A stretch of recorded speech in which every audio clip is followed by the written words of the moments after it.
Hello friends, मैं हूं सुमित जैन और आप देख रहे हैं एलिवेट टुवर्ड्स अपलिफ्टिंग लाइफ्स। दोस्तों, आपको पता है कि कुछ दिनों से मैं वीडियोस नहीं भेज पा रहा हूं। उसका एक बहुत बड़ा रीज़न है कि मैं गायब हो गया था। यस, 10 दिन मैं गायब हो गया था। इस दुनिया से दूर, इस दुनिया के लोगों से दूर, अपने परिवार से दूर, यहाँ तक कि मोबाइल और टेक्नोलॉजी से भी दूर। खुद के साथ 10 दिन खुद के साथ मौन रह के, पूरी तरह से 10 दिन मौन रह के मैं गया था विपासना मेडिटेशन सेंटर। सो क्या है विपासना मेडिटेशन? क्या है इस कोर्स का शेड्यूल? क्या है रूल्स एंड रेगुलेशंस वहाँ के? और क्या प्रॉब्लम हो सकती है अगर आप विपासना मेडिटेशन सीखना चाहते हैं और उसको अप्लाई कैसे करना है? और विपासना मेडिटेशन करना चाहिए या नहीं? आपके मन में बहुत सारे सवाल होंगे, तो आप आज सारे सवालों के जवाब मैं आपको देने वाला हूँ। अब तक अगर चैनल को सब्सक्राइब नहीं किया हो तो सबसे पहले चैनल को सब्सक्राइब कर लेना मत भूलिएगा और बेल आइकन दबाना मत भूलिएगा।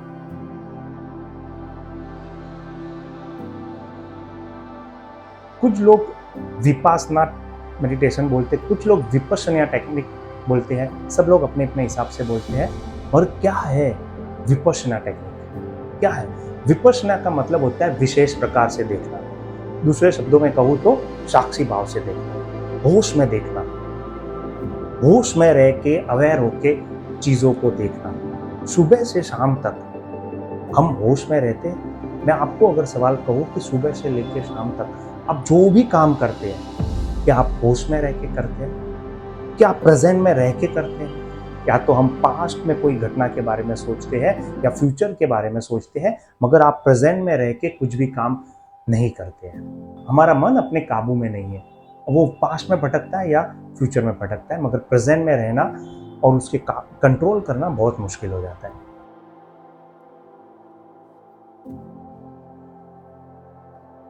दोस्तों, मैंने कुछ समय पहले है ना एक हॉलीवुड मूवी देखी थी। उस मूवी में ऐसा है कि ज़ॉम्बीज हुआ करते थे, ज़ॉम्बीज। उसमें ऐसा है कि हर एक ज़ॉम्बीज एक दूसरे को मार रहा है, काट रहा है, उसको कैसे भी करके बर्बाद कर रहा है, नष्ट कर रहा है। हमारी लाइफ भी कुछ ऐसी हो गई है। सुबह से लेके शाम तक हम भाग रहे हैं, हम भाग रहे हैं, हम क्रोध के साथ भाग रहे हैं, एंगर के साथ भाग रहे हैं, हम बहुत सारी चीज़ों को हासिल करना चाहते हैं, बहुत सारी एक्सपेक्टेशंस के साथ भाग रहे हैं, मगर पता ही नहीं है कि जाना कहाँ है, रुकना कहाँ है, हमें पता ही नहीं है। उस ज़ॉम्बीज़ की जो लाइफ है ना, उस तरह की लाइफ हम लोग जी रहे हैं। और उसमें एक हीरो होता है, उसको पता चलता है कि एक लैब है, वहाँ पे उस ज़ॉम्बीज़ से बचने की एक वैक्सीन बनी हुई है। और अगर वो वैक्सीन उसने इंजेक्ट कर ली अपने बॉडी में ना, तो वो ज़ॉम्बीज़ से बच सकता है। तो कैसे भी करके मेहनत करके वो लैब तक पहुँचता है और वो जो वैक्सीन है ना, वो ले लेता है। और वैक्सीन का अपनी बॉडी में असर करने के लिए 10 मिनट लगता है। जैसे ही वो वैक्सीन उसकी बॉडी में इंसर्ट करके 10 मिनट हो जाती है ना, फिर वो जब ज़ॉम्बीज़ के बीच में भी जाता है ना, तो वो ज़ॉम्बीज़ उसका कुछ नहीं बिगाड़ पाते। ना वो ज़ॉम्बीज़ को कुछ करता है, हानि पहुंचाता है, ना ज़ॉम्बीज़ उसका कुछ बिगाड़ पाते हैं। यानी कि वो सेफ हो गया। अब वो अपनी लाइफ अपने हिसाब से जी सकता है, एक अच्छी लाइफ बना सकता है। माय डियर फ्रेंड, हमारी लाइफ जो ज़ॉम्बीज़ की तरह हुई ना, मैं भी किसी भी तरह से वो लैब यानी विपश्यना मेडिटेशन सेंटर पहुंचा। और वो जो वैक्सीन का नाम है ना, वो विपश्यना टेक्निक, वो विद्या, वो मैंने ली, सीखी। अब मैं ज़ॉम्बीज़ की लाइफ में भी आ गया हूँ ना, तो वो ज़ॉम्बीज़ मेरे पे हावी नहीं हो सकते। मुझे मुझ पर इम्पैक्ट नहीं कर सकते उनका कुछ भी। वो मुझे काट नहीं सकते, वो मुझे मार नहीं सकते। तो पहला एक तो जवाब आपको मिल गया कि भाई विपश्यना टेक्निक करनी चाहिए कि नहीं, मेडिटेशन सेंटर ये जाना चाहिए कि नहीं, ये विद्या सीखनी चाहिए कि नहीं। तो जवाब बहुत सिंपल है कि जरूर सीखनी चाहिए और जाना चाहिए।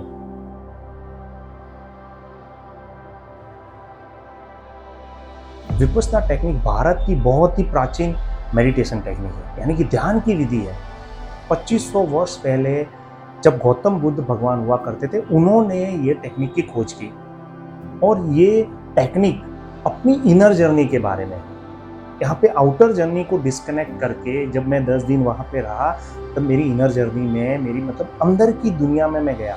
यानी अंतर्मन की गहराइयों तक जाके अपना निरीक्षण करना, चीजें जैसी है मेरे अंदर वैसे देखना, सिर्फ ऑब्जर्व करना। यह टेक्निक आत्मशुद्धि की टेक्निक है, अपने आप को प्यूरिफाई करने की टेक्निक है। कहते हैं कि विपश्यना टेक्निक है ना, सबसे इंपॉर्टेंट टेक्निक है, ध्यान की सबसे इंपॉर्टेंट टेक्निक। सो ये 2500 वर्ष पहले जब गौतम बुद्ध भगवान ने इसको खोजा, उसके बाद 500 वर्ष तक चली, और 500 वर्ष के बाद ये भारत से गायब हो गई, और कुछ अलग अलग देशों में ये थोड़े दिन और चली और फिर वापस गायब हो गई। मगर बर्मा में रहने वाले एस.एन. गोयनका जी ने यह टेक्निक अपने गुरु से सीखी। वहाँ पे गुरु शिष्य परंपरा हुआ करती थी, और गुरु शिष्य परंपरा के मुताबिक यह टेक्निक 2500 वर्ष से जैसी थी वैसी की वैसी इंटैक्ट वहाँ पे रही। कुछ ही लोगों के पास ये टेक्निक रही, और उन्होंने वो उनसे सीखी एस.एन. गोयनका जी से, और उन्होंने डिसाइड किया कि यह भारत में फिर से मैं लेके जाऊंगा। और वो डिसीजन लेके वो भारत में आए और भारत में लोगों को सिखाना शुरू किए। और आज लाखों लोग एवरी ईयर इस टेक्निक का फायदा उठा रहे हैं। पता है मुझे ताज्जुब किस चीज का हो रहा है? मुझे ताज्जुब इस चीज का हो रहा है कि 2500 वर्ष पुरानी टेक्निक आज भी, जिसे हम कलयुग कहते हैं, कुछ लोग कहते हैं, इस कलयुग में वो टेक्निक हमें मिलना ये अपने आप में एक चमत्कार है। इस कलयुग में भी वो टेक्निक को हम सीख सकते हैं, ये अपने आप में एक जादू है। यानी कि ये कलयुग नहीं है, एक्चुअली ये स्वर्ण युग है, गोल्डन युग है, जिसमें हमको ये इतनी बड़ी विद्या मिल रही है। सो बहुत मेहनत है इस टेक्निक में, तपना पड़ेगा, जैसे गुरुजी कहते हैं तपना पड़ेगा, मेहनत है, प्रैक्टिस है, मगर बहुत पावरफुल है।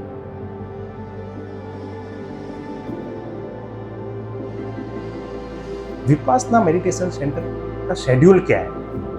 देखिए, हर दिन सुबह 4 बजे उठना होता है, 4:30 बजे से मेडिटेशन स्टार्ट हो जाता है, 4:30 से 9:30 बजे तक मेडिटेशन रहता है। उसमें कुछ ब्रेक्स होते हैं, और कुछ 5 मिनट्स के ब्रेक होते हैं, और कुछ खाने के लिए और नाश्ते के लिए ब्रेक्स होते हैं। मगर ये 10 दिन अपने साथ बिता के ना, आपको समझ में आ जाता है कि जीवन में कितना समय हमने बर्बाद कर दिया। इधर उधर की बातें की, जो इम्पोर्टेंट नहीं है वो चीज़ किए, और जीवन को हमने प्रभावित कर दिया। यानी कि कैसे भी करके जीवन गुजारा। और ये विद्या सीखने के बाद हमें रियलाइज हो जाता है, वहाँ पे 10 दिन रहने के बाद हमें रियलाइज हो जाता है कि समय कितना कीमती है, कि समय का अब कैसे मैं अच्छे से यूज करूँ ताकि आने वाली लाइफ को मैं बेटर बना सकूँ। कई बार तो इंसान वहाँ पे रह के ही अपने आने वाले समय के लिए पूरी प्लानिंग कर देता है कि किस तरह से मुझे अब जीवन जीना है। और यही चीज़ सीखने के लिए बहुत लोग रिपीट करते हैं, वहाँ पे जाते हैं, वापस बैठते हैं, सीखते हैं, और वापस अपनी लाइफ में आते हैं। ओके, सो ये है उसका कोर्स का शेड्यूल, 4:30 से 9:30।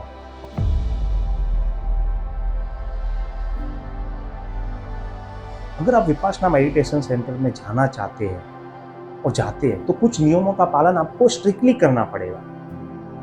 नियम थोड़े स्ट्रिक्ट है, कड़े हैं, मगर नए इंसान के लिए, यानी नया कोई मेडिटेशन सीखने चाहता है, वो टेक्निक सीखने चाहता है, तो उसको वो फॉलो करने हैं, ये उसके लिए फायदेमंद रहेगा। और जब आप पहले ही दिन विपासना मेडिटेशन में जाते हो, सेंटर में जाते हो, तब आपको वो रूल्स एंड रेगुलेशन बता दिए जाते हैं। और रूल्स एंड रेगुलेशंस क्या है? सबसे पहला, आर्यमन, नोबल साइलेंस। आपको 10 दिन किसी से भी बात नहीं करनी है, ना मुंह से कुछ बोलना है, ना इशारे करके आप किसी को बात कर सकते हैं, और ना ही किसी को लिख के देना है। ये आपके लिए फायदेमंद रहता है, क्योंकि मेडिटेशन जब आप करते हैं ना, तो उसका फायदा आपको ज़्यादा से ज़्यादा हो। जरूरत पड़ने पर आप सिर्फ गुरुजी से बात कर सकते हैं, या फिर वहाँ पे धम्म सेवक होते हैं, वॉलंटियर्स होते हैं, उनसे अगर कुछ काम है तो आप बात कर सकते हो। उसके अलावा आप यहाँ पे जो भी मेडिटेशन सीखने आए उनसे बात नहीं कर सकते, किसी भी तरीके से नहीं कर सकते। दूसरा, आपको वहाँ पे रात को खाना नहीं मिलेगा, आपको सिर्फ दिन में 2 बार नाश्ता मिलेगा, 1 बार खाना मिलेगा, और उसी के साथ आपको दिन गुजारना है। सिर्फ खाने के लिए एक बात कहूँगा कि हम खाने के लिए नहीं जीते हैं, हम लोग जीने के लिए खाते हैं। सो वहाँ पे मेडिटेशन में अगर जितना लाइट होगा ना, लाइट खाना लेंगे ना, उतना आप अच्छे से मेडिटेशन कर पाएंगे। आपको आलस नहीं आएगी, अब बैठने के लिए आपके इजी हो जाएगा। तीसरा, आपको सिर्फ अपने साथ रहना है।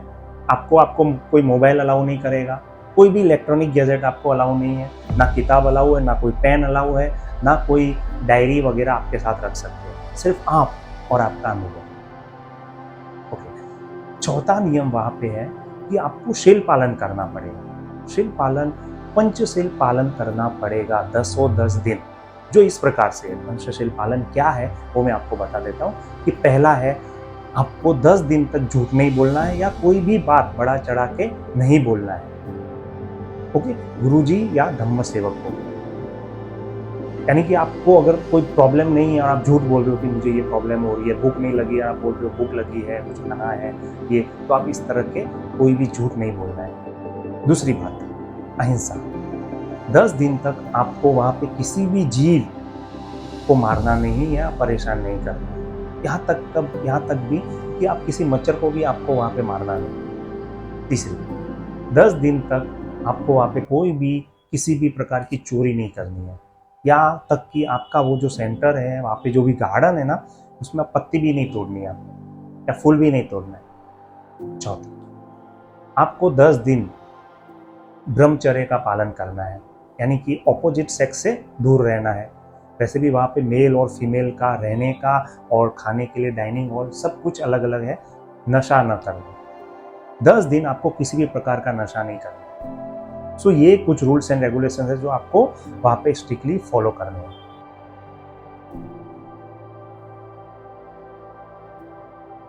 सो विपस्सना मेडिटेशन सीखने जाएंगे तो क्या क्या प्रॉब्लम आ सकती है। आपको कुछ प्रॉब्लम हो सकती है, मगर इन प्रॉब्लम का आपको सामना करना है। माइंडसेट लेके जाना है कि कुछ भी हो जाए, मुझे 10 दिन वहां पे बैठना है। और प्रॉब्लम बहुत टेम्पररी है, तो परमानेंट वाली कुछ भी प्रॉब्लम वहां पे होने वाली नहीं है। आपको 10 दिन तक लगातार 10 से 11 घंटे मेडिटेशन करना है। इससे आपको ये प्रॉब्लम हो सकती है कि शायद आपके पैरों में थोड़ी प्रॉब्लम हो सकती है या रीढ़ की हड्डी में आपको प्रॉब्लम हो सकती है, क्योंकि आप कंटिन्यूस 10-12 घंटा बैठते हो। और अगर आप ज़्यादा बोलते हो तो आपको मौन रहने में थोड़ी परेशानी हो सकती है। और तीसरी बात, अगर आपको खाना खाने की बार बार आदत है पूरे दिन भर, तो आपको वहाँ पे थोड़ी प्रॉब्लम हो सकती है, क्योंकि वहाँ पे स्ट्रिक्टली टाइम फॉलो किया जाता है खाने के लिए। आपको फिजिकली और मेंटली स्ट्रांग होना है वहाँ पे, क्योंकि कुछ चीज़ें मेंटल लेवल पे आपको परेशान कर सकती है, जैसे कि बहुत सारे नेगेटिव विचार आ सकते हैं वहाँ पे जाने के बाद, बहुत पास्ट के या बहुत फ्यूचर के विचार आ सकते हैं। तो ये सब टेम्पररी रहेगा, तो उसका ध्यान रखिए। आपको कोई प्याज लहसुन का खाना वहाँ पे नहीं मिलता है, प्योर शुद्ध शाकाहारी खाना मिलेगा। मगर मैं इतना ही कहूँगा कि अगर आप अपने मन को मजबूत बना लेते हैं ना, तो ये सारी परेशानियाँ इजीली दूर हो जाएगी। अब तक इतिहास में जो भी विपस्सना टेक्निक सीखने गए हैं ना, उनका यही अनुभव है कि इसका कोई साइड इफेक्ट नहीं है।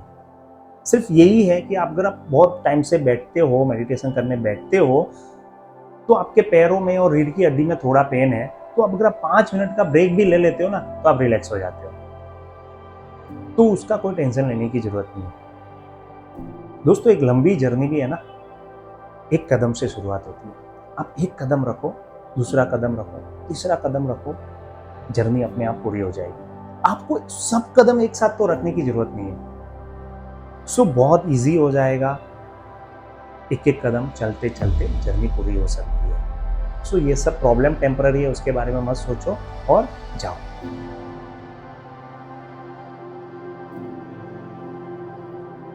विपस्सना के मेडिटेशन सेंटर कितने हैं? देखिए, दुनिया भर के अलग अलग सिटीज में बहुत सारे सेंटर्स है मेडिटेशन के लिए, प्रैक्टिस करने के लिए भी और सीखने के लिए भी। सो दुनिया में करीबन 200 सेंटर्स है। पूरे एशिया में करीबन 150 सेंटर है, और पूरे इंडिया में 88 से 90 सेंटर्स बनाए हुए हैं। ओके, सो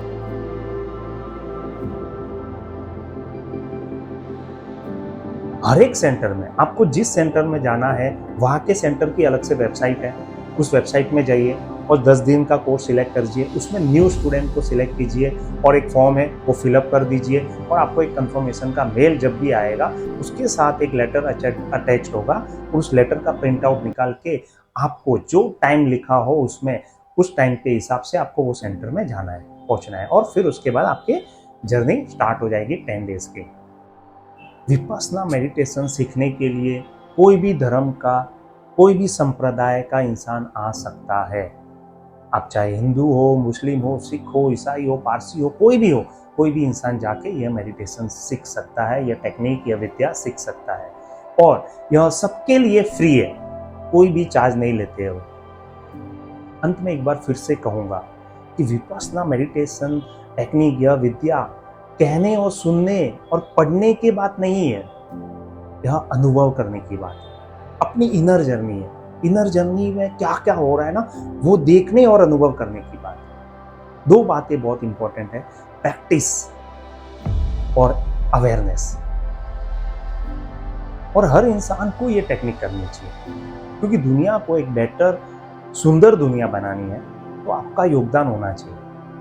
और आने वाली पीढ़ी को भी जीवन जीने का एक नया तरीका अगर सिखाना है ना, तो यह टेक्निक, यह विद्या सीखनी चाहिए। इस दुनिया में आने के बाद है ना, जीवन को कैसे जीना है ना, ये बहुत कम लोगों को पता है। जी रहे, काट रहे, मगर रियल में जीवन को कैसे जीना वो बहुत कम लोग जीते नहीं है लोग। यह टेक्निक, यह विद्या आपको जीवन जीना सिखाती है, और जो जीवन अच्छे से जीना सीख जाता है ना, मौत को भी फेस्टिवल बना लेता है।